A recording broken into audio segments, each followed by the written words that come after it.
नमस्कार। दिन भर की बड़ी खबरों में आपका स्वागत है। मैं हूं आपके साथ आराधना। आज इस बुलेटिन में बात होगी भारत और पाकिस्तान में जारी तनाव की, वक्फ कानून पर सुप्रीम कोर्ट में बड़ी सुनवाई की, देखेंगे क्यों बीजेपी के मंत्री को हाई कोर्ट से लेकर सुप्रीम कोर्ट तक मिली फटकार, क्यों राहुल के बिहार दौरे से घबराई बीजेपी, जानेंगे डेडलाइन तय किए जाने पर राष्ट्रपति के सुप्रीम कोर्ट से क्या है सवाल, और बुलेटिन के आखिर में देखेंगे जाने माने कार्टूनिस्ट इरफान की किस खबर पर पड़ी तिरछी नजर। लेकिन दिन भर की तमाम बड़ी खबरों से पहले एक नजर आज की सुर्खियों पर। सुप्रीम कोर्ट ने केंद्र सरकार को दिया निर्देश, बनाई जाएं विशेष पॉक्सो अदालतें, लंबित मामलों के त्वरित निपटारे के लिए दिया गया आदेश। अब भारत में ऑनलाइन भी नहीं बिकेगा पाकिस्तानी सामान, सीसीपीए ने ई कॉमर्स कंपनियों को भेजा नोटिस, उपभोक्ता मामलों के मंत्री प्रहलाद जोशी ने दी जानकारी।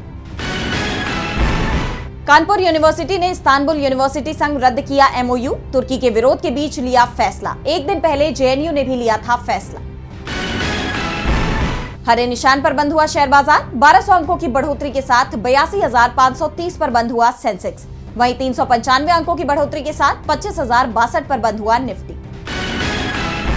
ये तो थी सुर्खियां। अब बात आज की सबसे बड़ी खबर की। भारत और पाकिस्तान में सीजफायर भले ही हो गया है, लेकिन दोनों देशों में तनाव अब भी साफ दिखाई दे रहा है। पाकिस्तान के प्रधानमंत्री शहबाज शरीफ ने फिर भारत को गीदड़ भभकी दी है, तो भारत की तरफ से भी सख्त रुख इख्तियार किया गया है। रक्षा मंत्री राजनाथ सिंह ने संघर्ष थमने के बाद अब जम्मू कश्मीर का दौरा किया और साफ कर दिया कि भारत में आतंकवाद को बर्दाश्त नहीं किया जाएगा। देखिए ये रिपोर्ट। भारत और पाकिस्तान के बीच सीज फायर हो गया है, लेकिन एलओसी पर अभी भी सेना पूरी मुस्तैदी के साथ डटी हुई है। भारत की तरफ से साफ कह दिया गया है कि अगर कोई भी आतंकी वारदात होती है तो उसे युद्ध माना जाएगा। 4 दिन तक चली लड़ाई को लेकर दुनिया भले ही कह रही हो कि पाकिस्तान को जबरदस्त नुकसान पहुंचा है, लेकिन पाकिस्तान अपनी हार में भी जीत की तलाश कर रहा है। पाकिस्तान के प्रधानमंत्री शहबाज शरीफ पसरूर आर्मी कैंट पहुंचे और टैंक पर चढ़ गए। उन्होंने भारत को धमकी देते हुए कहा कि अगर भारत ने पाकिस्तान का पानी बंद किया तो वाकई खून और पानी एक साथ नहीं बहेगा, पानी हमारा हक है। तो दूसरी तरफ भारत साफ कर चुका है कि पानी किसे देना है और कितना देना है, ये फैसला वो करेगा। 65 साल पुराने सिंधु जल समझौते पर तब तक रोक रहेगी जब तक पाकिस्तान आतंकियों की मदद बंद नहीं करता। भारत के विदेश मंत्री एस जयशंकर ने भी कहा कि 7 मई को हमारी सेना ने ऑपरेशन सिंदूर चलाया। ये पाकिस्तान के आतंकियों के खिलाफ था। इस दौरान पाकिस्तानी आर्मी के पास एक विकल्प था कि वो अलग खड़ी रहे और हस्तक्षेप ना करे, लेकिन पाकिस्तान आतंकियों के पक्ष में खड़ा हो गया, इसलिए अपने नुकसान के लिए वो खुद ही जिम्मेदार है। एस जयशंकर ने कहा कि पहलगाम मामले में यूएनएससी का प्रस्ताव भी था कि अपराधियों को जवाबदेह ठहराया जाना चाहिए और हमने वो ही किया। दूसरी तरफ श्रीनगर की बादामी बाग छावनी पहुंचे भारत के रक्षा मंत्री राजनाथ सिंह ने कहा कि भारत के बारे में पूरी दुनिया ये बात जानती है कि हमने हमेशा शांति को प्राथमिकता दी है। हम आमतौर पर युद्ध के समर्थक कभी नहीं रहे, लेकिन स्थितियां जब इतनी विकट हो जाएं, जब देश की संप्रभुता पर आक्रमण हो, तो जवाब देना जरूरी हो जाता है। ऑपरेशन सिंदूर आतंकवाद के खिलाफ अब तक की सबसे बड़ी कार्रवाई है और भारत ने पूरी दुनिया को ये संदेश दिया है कि वो आतंकवाद के खिलाफ किसी भी हद तक जा सकता है। उन्होंने पाकिस्तान को चेतावनी दी कि भारत को धोखा देने का परिणाम उसे भारी कीमत चुकाकर भुगतना पड़ेगा। पाकिस्तान लड़ाई में अपनी जीत का दावा कर रहा है, लेकिन दुनिया पाकिस्तान के दावों की पोल खोल रही है। सैटेलाइट पिक्चरों में पाकिस्तान की तबाही दिख रही है। न्यूयॉर्क टाइम्स, CNN के बाद वॉशिंगटन पोस्ट ने भी अब ये मान लिया है कि लड़ाई में पाकिस्तान को जबरदस्त नुकसान हुआ, उसके एक एयरवेज को भारत ने नुकसान पाया। भारत और पाकिस्तान के रिश्तों को लेकर दुनिया भर में चर्चा हो रही है, तो सुर्खियों में सुप्रीम कोर्ट भी है। जस्टिस BR गवई ने बीते दिन ही CJI का पदभार ग्रहण किया और अगले ही दिन उन्होंने वक्फ कानून के खिलाफ याचिका पर सुनवाई की। कोर्ट में जबरदस्त बहस देखी गई। सुप्रीम कोर्ट ने इस मामले में सुनवाई तक इस कानून के अहम प्रावधानों को लागू करने से रोक लगा दी है। तो और क्या कुछ हुआ कोर्ट में सुनवाई के दौरान, जानने के लिए देखिए ये रिपोर्ट। सुप्रीम कोर्ट में वक्फ संशोधन कानून मामले की सुनवाई हुई। चीफ जस्टिस BR गवई और जस्टिस ऑगस्टिन जॉर्ज मसीह की बेंच ने इस मामले को सुना। कोर्ट ने सॉलिसिटर जनरल तुषार मेहता के पिछले आश्वासन को दोहराया कि वक्फ एक्ट के कुछ प्रावधान लागू नहीं किए जाएंगे। कोर्ट ने चेतावनी दी कि यदि इस आश्वासन का उल्लंघन हुआ तो वो इस पर गंभीरता से विचार करेगा। इस मामले की अगली सुनवाई 20 मई को निर्धारित की गई है। सुनवाई के दौरान SG मेहता ने सरकार का पक्ष रखते हुए कहा कि जवाब दाखिल किया जा चुका है। कोर्ट ने पूछा कि क्या ये सुनवाई अंतरिम राहत के लिए है, जिस पर मेहता ने कहा कि अंतरिम आदेश पर विचार में ज्यादा समय नहीं लगेगा। उन्होंने संक्षिप्त नोट्स दाखिल करने की बात भी कही। याचिकाकर्ताओं की तरफ से वरिष्ठ वकील कपिल सिब्बल ने कहा कि उन्होंने संक्षिप्त नोट तैयार किया है, जिसे वो मेहता के साथ साझा करेंगे। मेहता ने कोर्ट से अनुरोध किया कि कई हस्तक्षेप आवेदनों के बजाय केवल मुख्य याचिकाओं पर ध्यान दिया जाए। वहीं कपिल विष्णु शंकर जैन ने कहा कि वक्फ एक्ट में संशोधन के बावजूद कुछ मनमाने प्रावधान बने हुए हैं, जिन्हें रद्द करने की मांग उन्होंने की। कोर्ट ने सरकार के आश्वासन को बरकरार रखते हुए सुनवाई स्थगित की।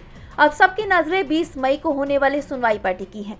वक्फ कानून का विरोध थमने का नाम नहीं ले रहा। इस बीच एक और मुद्दा गरमाया हुआ है। मध्य प्रदेश की बीजेपी सरकार के मंत्री विजय शाह का कर्नल सोफिया कुरैशी के खिलाफ विवादित टिप्पणी का मामला सुप्रीम कोर्ट पहुंच गया है और सुप्रीम कोर्ट ने भी शाह को कड़ी फटकार लगाई।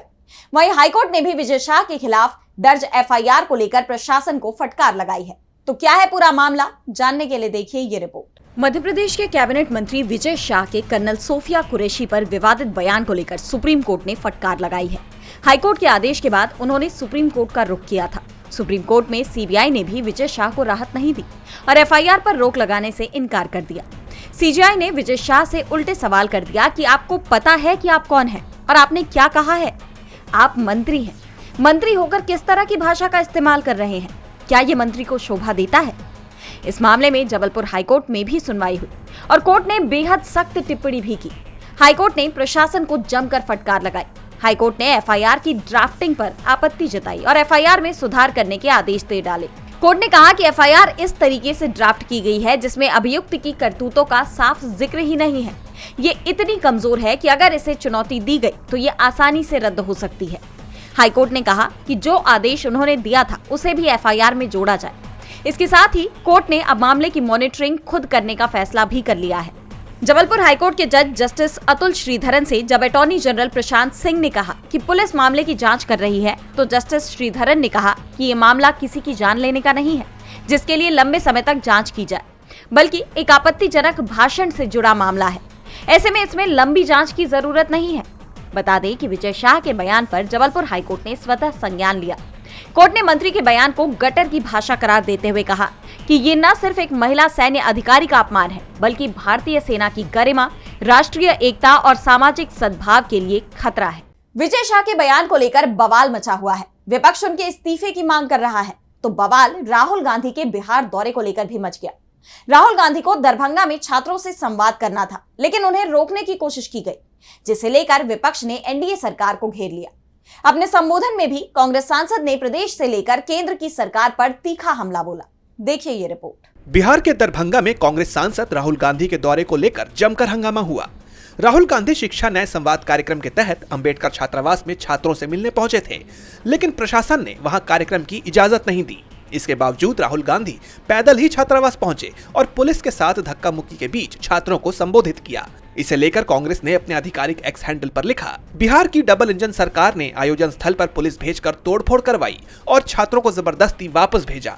बेहतर शिक्षा छात्रों का अधिकार है, जिसे बिहार के छात्रों से छीना जा रहा है। हम इस अन्याय का विरोध करते हैं। वहीं दरभंगा में राहुल गांधी ने छात्रों को संबोधित करते हुए कहा कि प्रशासन और एनडीए सरकार मुझे यहां आने से रोकना चाहती थी, लेकिन आपका साथ है तो मुझे कोई नहीं रोक सकता। उन्होंने दलित छात्रों के साथ भेदभाव का मुद्दा उठाते हुए कहा, मुझे पता है कि इस छात्रावास में दलित छात्रों के साथ कैसा व्यवहार होता है। बिहार में हमारी सरकार बनते ही हम सब ठीक कर देंगे। राहुल ने जातिगत जनगणना का जिक्र करते हुए कहा कि केंद्र सरकार ने उनकी मांगे मान ली हैं और अब पूरे देश में जातीय जनगणना होगी। मैं जानता हूँ SC ST अति पिछड़ा हॉस्टल्स में यहाँ क्या होता है। मैं आपको गारंटी देता हूँ, जैसे हिंदुस्तान में सरकार आएगी, जैसे ही बिहार में हमारी सरकार आएगी, हम ये सारा का सारा बदल देंगे और आपके लिए जो होना चाहिए वो करके दिखाएंगे। दरअसल प्रशासन बार बार टाउन हॉल में कार्यक्रम करने को कह रहा था, लेकिन कांग्रेस कार्यकर्ता अंबेडकर छात्रावास में ही आयोजन की जिद पर अड़े थे। राहुल गांधी के दरभंगा पहुंचते ही समर्थकों का उत्साह बढ़ गया। पुलिस ने राहुल और समर्थकों को काफी देर तक रोके रखा। राहुल कुछ देर अपनी गाड़ी में बैठे रहे, लेकिन इजाजत नहीं मिलने पर वो पैदल ही छात्रावास पहुंच गए। वहां छात्रों से मुलाकात के बाद राहुल पटना के सिटी मॉल में फुले फिल्म देखने गए। साल के आखिर में होने वाले बिहार चुनाव को देखते हुए राहुल गांधी के इस दौरे को काफी अहम माना जा रहा है। राहुल गांधी के सवालों ने, उनके बिहार दौरे ने बीजेपी की चिंता बढ़ा दी है। तो टकराव सुप्रीम कोर्ट और राष्ट्रपति में भी बढ़ता दिख रहा है। हाल ही में सुप्रीम कोर्ट ने राज्यपाल के साथ ही राष्ट्रपति को भी किसी भी विधेयक पर फैसला करने के लिए समय सीमा में बांध दिया, जिसके बाद सुप्रीम कोर्ट के अधिकार क्षेत्र को लेकर बहस छिड़ गई और अब राष्ट्रपति मुर्मू ने खुद ही कोर्ट से सवाल किए हैं। तो क्या है उनके सवाल, आइए देखते हैं इस रिपोर्ट में। राष्ट्रपति द्रौपदी मुर्मू ने सुप्रीम कोर्ट के उस फैसले पर सवाल उठाए हैं जिसमें राष्ट्रपति और राज्यपालों के लिए विधेयकों पर फैसला लेने की समय सीमा तय की गई थी। ये मामला तमिलनाडु सरकार और राज्यपाल के बीच विधेयकों को रोकने से शुरू हुआ। सुप्रीम कोर्ट ने 8 अप्रैल को फैसला दिया था कि राज्यपाल के पास वीटो पावर नहीं है और राष्ट्रपति को राज्यपाल द्वारा भेजे गए बिल पर 3 महीने के अंदर फैसला लेना होगा। इसके बाद अब राष्ट्रपति द्रौपदी मुर्मू ने संविधान के अनुच्छेद 143(1) के तहत सुप्रीम कोर्ट से 14 सवाल पूछे हैं, जिसमें उन्होंने ये कहा कि जब संविधान में समय सीमा की कोई व्यवस्था ही नहीं है तो कोर्ट कैसे कोई डेडलाइन तय कर सकता है। उन्होंने राष्ट्रपति और राज्यपाल की शक्तियों, न्यायिक हस्तक्षेप और समय सीमा पर स्पष्टीकरण मांगा। राष्ट्रपति ने पूछा, राज्यपाल के सामने बिल आने पर उनके संवैधानिक विकल्प क्या हैं? क्या राज्यपाल मंत्रिपरिषद की सलाह मानने को बाध्य हैं? क्या राज्यपाल के फैसले को कोर्ट में चुनौती दी जा सकती है?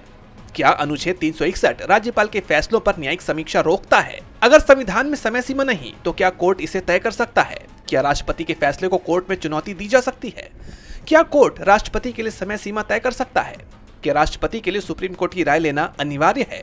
क्या बिल के कानून बनने से पहले कोर्ट सुनवाई कर सकता है? क्या अनुच्छेद 142 के तहत कोर्ट राष्ट्रपति या राज्यपाल के फैसले बदल सकता है? क्या राज्यपाल की मंजूरी के बिना विधानसभा का कानून लागू होता है? क्या संविधान की व्याख्या के लिए 5 जजों की बेंच अनिवार्य है? क्या कोर्ट संविधान या कानून से असंगत आदेश दे सकता है? क्या केंद्र राज्य विवाद सिर्फ सुप्रीम कोर्ट सुलझा सकता है? राष्ट्रपति के इन सवालों पर अब सुप्रीम कोर्ट की 5 जजों की संविधान पीठ विचार करेगी। ये मामला संवैधानिक शक्तियों और न्यायिक दायरे पर बहस को तेज कर सकता है। संवैधानिक शक्तियों और न्यायिक दायरे के बीच बहस तेज होती दिखाई दे रही है तो देश में तुर्की का विरोध भी तेज होता नजर आ रहा है। भारत और पाकिस्तान संघर्ष में तुर्की ने खुलेआम पाकिस्तान का साथ दिया, जिसे लेकर देश भर में नाराजगी है। लोग तुर्की के सामान का बहिष्कार कर रहे हैं। इस बीच एक बड़ा खुलासा सामने आया है जिसे लेकर मोदी सरकार सवालों से घिर गई है। तो क्या है पूरा मामला, जानने के लिए देखिए ये रिपोर्ट। भारत पाकिस्तान में तनाव को लेकर तमाम देशों की प्रतिक्रिया सामने आई। इस दौरान जहां कई देश दोनों पक्षों से शांति की अपील कर रहे थे, वहीं तुर्की का रवैया भारत के लिए चिंताजनक दिखाई दिया। तुर्की ने न सिर्फ पाकिस्तान को ड्रोन और अन्य हथियारों की सप्लाई की, बल्कि खुलेआम पाकिस्तान का समर्थन भी किया। खबरें तो यहाँ तक सामने आई कि तुर्की ने सिर्फ ड्रोन ही पाकिस्तान को नहीं दिए थे, बल्कि अपने सैनिकों की तैनाती भी की थी जो ड्रोन से भारत पर हमले कर रहे थे। और अब जब भारत और पाकिस्तान में सीज फायर हो गया है तो तुर्की और भारत के संबंधों को लेकर सवाल उठ रहे हैं। पूरे देश में बॉयकॉट तुर्की की आवाज उठ रही है। व्यापार जगत में खासकर तुर्की के सामान का विरोध हो रहा है। भारत सरकार ने भी कहा है कि इस दौरान तुर्की का स्टैंड भारत ने नोट किया है, यानी तुर्की पर भारत सरकार की पैनी नजर है। इस बीच तुर्की को लेकर बड़ा खुलासा सामने आया है। जो तुर्की भारत के खिलाफ हमले में पाकिस्तान को मदद पहुंचा रहा था, हथियारों से लेकर ठिकानों तक हर छोर पर तुर्की ने पाकिस्तान की मदद की, जिसके चलते भारत के कई एयरपोर्ट बंद किए गए, सीमा क्षेत्रों को खाली कराया गया। अब खबर आ रही है कि भारतीय एयरपोर्ट्स पर सिक्योरिटी ऑपरेशन तुर्की की ही कंपनी संभाल रही है। तुर्की की joint venture company Celebi Aviation Delhi, Mumbai और चेन्नई सहित 8 भारतीय एयरपोर्ट्स पर हाई सिक्योरिटी से जुड़ा काम संभालती है, जिनमें ग्राउंड हैंडलिंग, कार्गो प्रबंधन और एयर साइड ऑपरेशन से जुड़े काम शामिल हैं। ये भारत में सालाना 58,000 फ्लाइट्स का मैनेजमेंट संभालती है। इस खबर के सामने आने के बाद मोदी सरकार गंभीर सवालों से घिर गई है, क्योंकि जो देश खुलेआम आप पर हमला करने वालों को सपोर्ट कर रहा है, आपने उसी के हाथ में सिक्योरिटी की व्यवस्था दे दी। अब देखना ये होगा कि इस पर सरकार क्या रुख अपनाती है। तुर्की की कंपनी को सिक्योरिटी की जिम्मेदारी सौंपकर मोदी सरकार बुरी तरह फंस गई तो सरकार पर सवाल डोनाल्ड ट्रंप के दावों को लेकर भी उठ रहे हैं। भारत और पाकिस्तान में सीज फायर कराने में अमेरिका की भूमिका को लेकर पहले से विपक्ष सरकार से जवाब मांग रहा है। इस बीच ट्रंप का एक और बड़ा दावा सामने आया है जिससे मोदी सरकार की मुश्किलें बढ़ सकती हैं। देखिए ये रिपोर्ट। अमेरिकी राष्ट्रपति डोनाल्ड ट्रंप के दावों ने भारत में खलबली मचा दी है। अभी भारत और पाकिस्तान में सीज फायर को लेकर अमेरिकी मध्यस्थता के उनके दावे पर बहस खत्म भी नहीं हुई थी कि उन्होंने भारत को लेकर एक और बड़ा दावा कर दिया है। ट्रंप ने कहा कि भारत ने अमेरिका से 0 टैरिफ ट्रेड डील की पेशकश की है, यानी भारत अमेरिका से ट्रेड में कोई चार्ज नहीं लेगा। उनका ये बयान ऐसे वक्त पर आया है जब टैरिफ को लेकर दोनों देशों में बातचीत चल रही है। ट्रंप ने पहले ये कहते हुए कि भारत अमेरिका पर सबसे ज्यादा टैरिफ लगाता है, भारत पर 26% का जवाबी शुल्क लगाया था और अब टैरिफ के लिए 90 दिनों के सीजफायर विंडो के दौरान आए उनके इस बयान को काफी अहम माना जा रहा है। उनकी इस एक तरफा घोषणा ने एक बार फिर मोदी सरकार पर सवाल खड़े कर दिए हैं। लेकिन ट्रंप यहीं नहीं रुके। भारत को लेकर उनका एक और चौंकाने वाला बयान सामने आया। उन्होंने एप्पल के सीईओ टिम कुक से कहा है कि भारत में फैक्ट्रियां लगाने की जरूरत नहीं है। मैं नहीं चाहता हूं कि एप्पल के प्रोडक्ट वहां बनाए जाए। इंडिया अपना ख्याल खुद रख सकता है। एप्पल को अब अमेरिका में प्रोडक्शन बढ़ाना होगा। ट्रंप फिलहाल मिडिल ईस्ट देशों के दौरे पर हैं और उन्होंने ये बयान कतर की राजधानी दोहा में बिजनेस लीडर्स के साथ एक कार्यक्रम में दिया। भारत को लेकर डोनाल्ड ट्रंप की तरफ से एक के बाद एक बयान जिस तरह के सामने आ रहे हैं, उन्हें देखते हुए कहा जा रहा है कि वो अमेरिका फर्स्ट की नीति तो अपनाए हैं, लेकिन साथ ही उनका रुख भारत विरोधी भी है। ऐसे में मोदी सरकार के लिए मुश्किलें बढ़ती दिखाई दे रही हैं। और बुलेटिन के आखिर में देखेंगे जाने माने कार्टूनिस्ट इरफान की किस खबर पर पड़ी तिरछी नजर।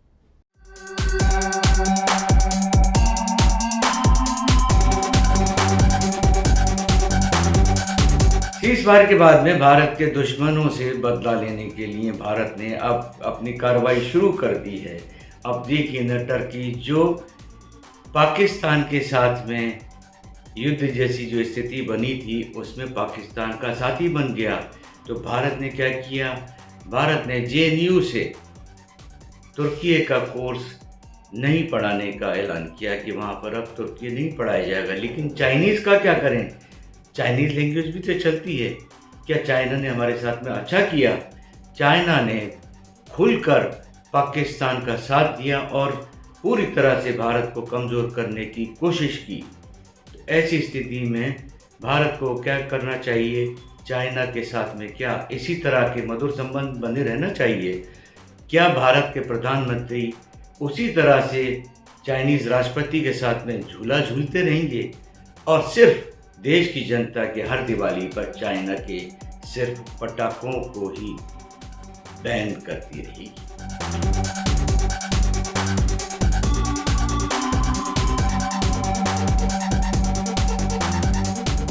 बहुत बहुत शुक्रिया इरफान जी। तो आज इस बुलेटिन में इतना ही। आप देखते रहिए DB लाइव। नमस्कार।